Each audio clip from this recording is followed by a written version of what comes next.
नमस्कार, स्वागत है आपका अपने यूट्यूब चैनल स्टडी पॉइंट 3.0 में। मैं हूं प्रत्युष मिश्रा। ईवीएस का आज हमारा ये पहला लेक्चर है। हालांकि हमने ईवीएस से पहले कई आपको जो थे ऑब्जेक्टिव टाइप क्वेश्चंस के काफ़ी वीडियोस ईवीएस में कराए हुए हैं, लेकिन आज ये जो हमारा शुरू हो रहा है ये बिल्कुल एकदम पाठ्यक्रम हम आपको बिल्कुल शुरू से बेसिक स्तर से और पूरी आपकी ईवीएस की जो पेडागोजी है और ईवीएस का जो विषय वस्तु है वो पूरी आपको कंप्लीट कराई जाएगी। और ये हमारा लेक्चर 1 है। और अगर आप दोस्तों हमारे चैनल पर नए हैं तो हमारे चैनल को सब्सक्राइब ज़रूर कर लें। मैथ पेडागोजी की क्लास ऑलरेडी हमारे चैनल पर चल रही है, आप प्लेलिस्ट में जाकर उसे देख सकते हैं। आज ही हमारा एपिसोड 1 है, यानी लेक्चर 1 है ईवीएस का। तो सबसे पहले हम इसके चर्चा करेंगे इसके पाठ्यक्रम पर कि हमारा जो है एनवायरमेंटल स्टडी का पाठ्यक्रम क्या है, आखिर हमें किन किन चीज़ों पर ध्यान देना होगा। तो जैसा कि आप सभी को पता है कि ईवीएस का जो है हमारा 15 नंबर का हमारा शिक्षण आता है जिसको हम पेडागोजी कहते हैं, और 15 नंबर की हमारी विषय वस्तु से रिलेटेड जो होते हैं वो प्रश्न होते हैं। ये पेडागोजी जो होती है ये बहुत ही महत्वपूर्ण है सीटेट एग्ज़ाम के लिए। एनसीएफ 2005 का जो है काफ़ी इस पर प्रभाव रहा है और एनसीएफ 2005 से रिलेटेड काफ़ी क्वेश्चंस आते हैं। विषय वस्तु पर भी हम चर्चा करेंगे।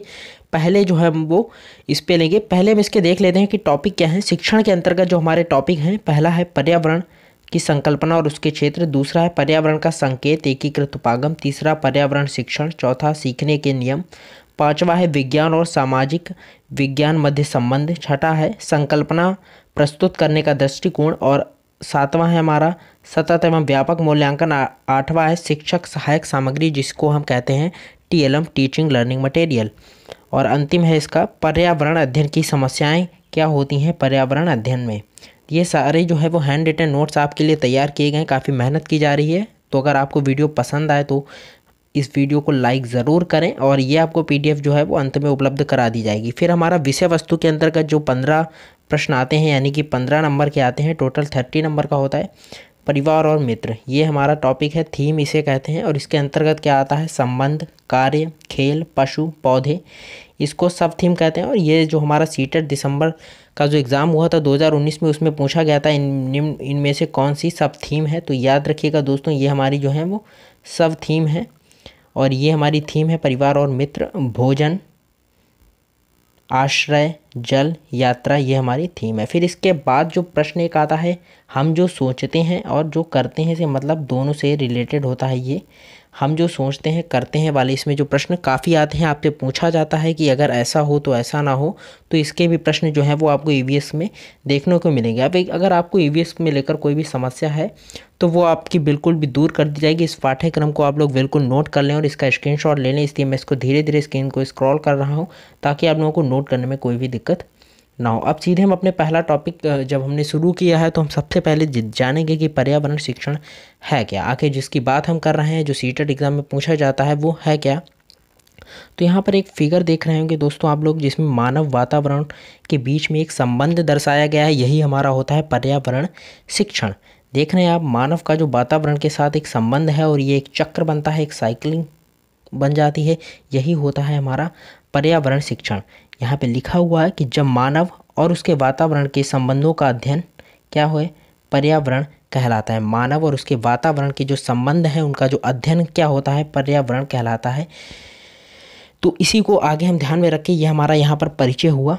नेक्स्ट अब हम देखते हैं आगे क्या है। इसमें लिखा है कि संबंधों के अध्ययन का स्तर। जी हाँ, इसमें संबंधों के जो अध्ययन होता है उनका स्तर क्या है दोस्तों, ये 3 प्रकार का होता है, प्राकृतिक, सामाजिक और आर्थिक। प्राकृतिक से मतलब हो गया हमारा नेचुरल। नेचुरल मतलब हो गया क्लास में जैसे कि विद्यार्थी हैं, सभी लोग सांस लेते हैं, ये सब चीज़ें जो है वो नेचुरल थिंग्स होती हैं, प्राकृतिक के अंतर्गत आती हैं। सामाजिक क्या होता है कि सामाजिक जो हमारे रिश्ते नाते, हमारे जो लोगों से जो संबंध हैं, उसको सामाजिक के अंतर्गत रखा गया। और आर्थिक से मतलब है, आखिर आर्थिक मतलब यहाँ पे हमारा निवेश हो गया या बचत हो गई, क्योंकि बचत जो है वो एक बहुत ही महत्वपूर्ण है पर्यावरण, मानव और जो है वो वातावरण के संबंध में, क्योंकि हर व्यक्ति जो है वो बचत करता है। तो यहाँ पर ये 3 हैं, प्राकृतिक, सामाजिक और आर्थिक। मुझे उम्मीद है कि आपको ये बिल्कुल समझ में आ गया होगा। इसके बाद हम बात करते हैं पर्यावरण शिक्षण का महत्व क्या है।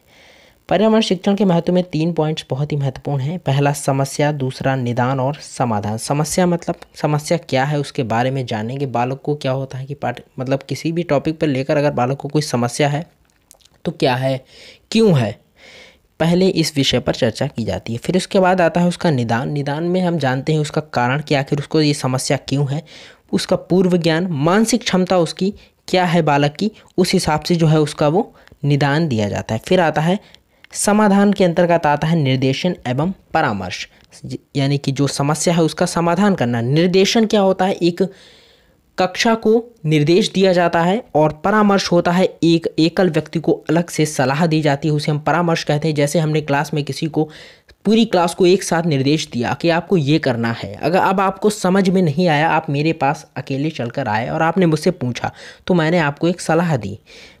तो ये हो गया निर्देशन एवं परामर्श में अंतर, और बहुत ही महत्वपूर्ण है। मेरी एक एक बात जो मैं बोल रहा हूँ ये एक नोट की तरीके से आपको कार्य करेगी, आप इसको जो है नोट जरूर करते चलिए। फिर इसके बाद आ जाता है हमारा पर्यावरण शिक्षण का उद्देश्य। एनसीएफ 2005 के अनुसार पर्यावरण शिक्षण का उद्देश्य क्या है। ये एक इंट्रोडक्शन लेक्चर है, इसके बाद आपको लगातार लेक्चर्स मिलेंगे और आपका पूरा ईवीएस जो है वो कंप्लीट करा दिया जाएगा। एनसीएफ 2005 ने क्या कहा, इन्होंने कहा कि स्कूली जीवन को बाह्य वातावरण के साथ जोड़ना। क्या है पर्यावरण शिक्षण का मुख्य उद्देश्य, क्या है, स्कूली जीवन को बाह्य वातावरण के साथ जोड़ना ही पर्यावरण है। तो ये बहुत ही महत्वपूर्ण लाइन है और बहुत ही काम की लाइन है आप लोगों के लिए। फिर हमारा दूसरा पॉइंट क्या है, अनुकूल मनोवृत्ति का विकास। अनुकूल मतलब जो हमारे, अनुकूल का मतलब हो गया, अनुकूल मनोवृत्ति का मतलब यहाँ पे एटीट्यूड से है, मतलब आपका व्यवहार। अनुकूल मतलब आपके योग्य, व्यवहार का विकास करना। एटीट्यूड का मतलब घमंड बिल्कुल भी नहीं होता दोस्तों, तो ये मनोवृत्ति का मतलब एटीट्यूड है यहाँ पे।